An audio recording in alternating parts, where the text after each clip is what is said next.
আজকে আমরা এসেছি দুইটি কমপ্লেন নিয়ে। একটি হলো যে একটা কেন্দ্র, কসমোপলিটন স্কুল একটা কেন্দ্রে যদি এই অবস্থা হয় তাহলে তো সেই কেন্দ্র কিভাবে নির্বাচন আমরা করব সেটি একটি বড় প্রশ্ন রয়েছে। তো কেন্দ্র পরিবর্তন সম্পর্কে আমরা আবেদন জানিয়েছি, তবে সেটি কমিশনের যে আইন অনুযায়ী এবং সময় সব কিছু বিবেচনায় নিয়ে ওনারা কার্যকরী পদক্ষেপ নেবেন বলে আমাদেরকে আশ্বাস জানিয়েছেন।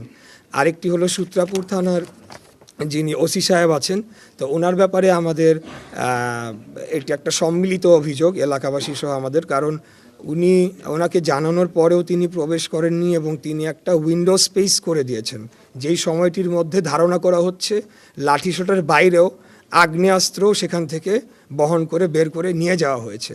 তো এই দুটি বিষয় আজকে আমরা এসেছিলাম। আমাদের অভিযোগের ফটোকপি আপনাকে দিয়ে দেওয়া হবে। আমরা ওনাকে যাতে পরিবর্তন করা হয় সেই মর্মে আমরা একটা আবেদন করেছি, তবে সেটা হবে নাকি আমরা জানি না। কমিশন তো ওনাদের আইন অনুযায়ী ওনাদের গতিতে এবং সামনে 3-4 দিন পরে নির্বাচনে এটাকে বিবেচনা করে ওনারা যতটুকু পদক্ষেপ নেবেন। এতদিন পর্যন্ত তো অত্যন্ত ভালো ছিল আমাদের ঢাকা 6 আইন শৃঙ্খলা পরিস্থিতি খুবই ভালো ছিল।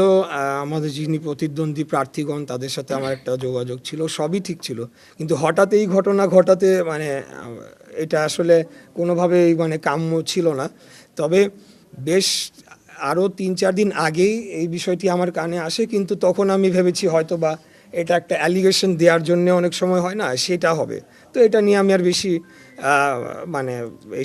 বেশি ইনভেস্টিগেশনে যাওয়ার চেষ্টা করিনি, কিন্তু যখন অনেকগুলো সূত্র থেকে আসে তখনই আমি বাধ্য হয়ে আমি থানাতে অবহিত করেছি আর কি। আপনি যদি ইতিপূর্বের ইতিহাস পর্যালোচনা করে সব নির্বাচনকে আপনি পর্যালোচনা করেন তাহলে তো অত্যন্ত শান্তিপূর্ণ রয়েছে। তারপরেও আমি সবসময় এই কথাটা বলি যে তফসিল ঘোষণা হওয়ার দিন বা পরদিন শরীফ ওসমান হাদিকে যেভাবে হত্যা করা হলো, এই ঘটনাটা আসলে হৃদয় বিদারক এবং এখন পর্যন্ত কিন্তু এটার কোনো সুরাহা আমরা দেখলাম না। এবং গতকালকে তার বিচারের দাবিতে যারা আন্দোলন করলো তাদের উপরে অত্যাধিক বল প্রয়োগ করা হয়েছে বলে আমার মনে হয়েছে, কারণ ইতিপূর্বে আমরা দেখেছি যে বিভিন্ন জায়গায় মব হয়েছে, দাঁড়িয়ে থেকেছে, কিছু করেনি, আবার যখন প্রয়োজন হয়েছে এই সরকারের তখন তারা বল প্রয়োগ করেছে। যাই হোক, আমি সরকারের সমালোচনায় যাব না। নির্বাচন পরিস্থিতি ঢাকাতে অত্যন্ত শান্তিপূর্ণ রয়েছে। আমাদের দুইটি বিষয় আমাদের পরবর্তীতে নজরে এসেছে, সেটি হলো যে অ্যাপটা আপডেট করার একটা বিষয় ছিল, সেটি আপডেট হওয়ার পরে আরেকটু নিখুঁতভাবে এসেছে, কিন্তু তারপরেও আমরা দেখছি যে বেশ কিছু হোল্ডিংয়ে 15 জন 20 জন করে এক্সট্রা ভোটার, যেটা বিগত আওয়ামী সরকারের সময় এগুলো করা হয়েছিল।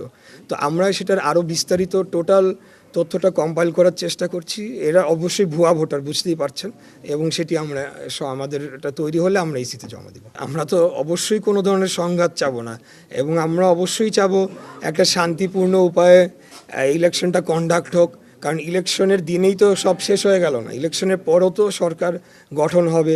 এবং এই ইলেকশনটা যদি প্রশ্নবিদ্ধ হয় তাহলে আমরা তো দেখেছি বিগত সময় প্রশ্নবিদ্ধ ইলেকশনের চূড়ান্ত ফলাফল কোথায় গিয়ে দাঁড়িয়েছে। তো অবশ্যই আমরা সেটা চাই না, কোনো সংঘাতের প্রশ্নই ওঠে না, বরঞ্চ বিভিন্ন সময় আমাদেরকে ব্যক্তিগত আক্রমণ করা হয়েছে, আমাদের সিনিয়র নেতৃবৃন্দকে আক্রমণ করা হয়েছে, আমাকেও ব্যক্তিগত আক্রমণ করা হয়েছে, শুধু আমাকেও না, আমার মৃত বাবাকেও এখানে টেনে নিয়ে আসা হয়েছে। তারপরেও কিন্তু আমরা সেগুলো ভ্রুক্ষেপ করি নাই, কারণ আমরা মনে করছি যে এটা টোটালটাই একটা নির্বাচনকে প্রশ্নবিদ্ধ করা, একটা ডিস্টেবিলাইজ করার দেশকে একটা ষড়যন্ত্র, তাই আমরা সেটিকে পাত্তা দিচ্ছি। আপনারা কি সন্তুষ্ট কিনা এখনকার যে অবস্থা? প্রশাসনের ভূমিকা কোথাও কোথাও আমরা বলবো যে তারা নিরপেক্ষ ভূমিকা নিয়েছেন।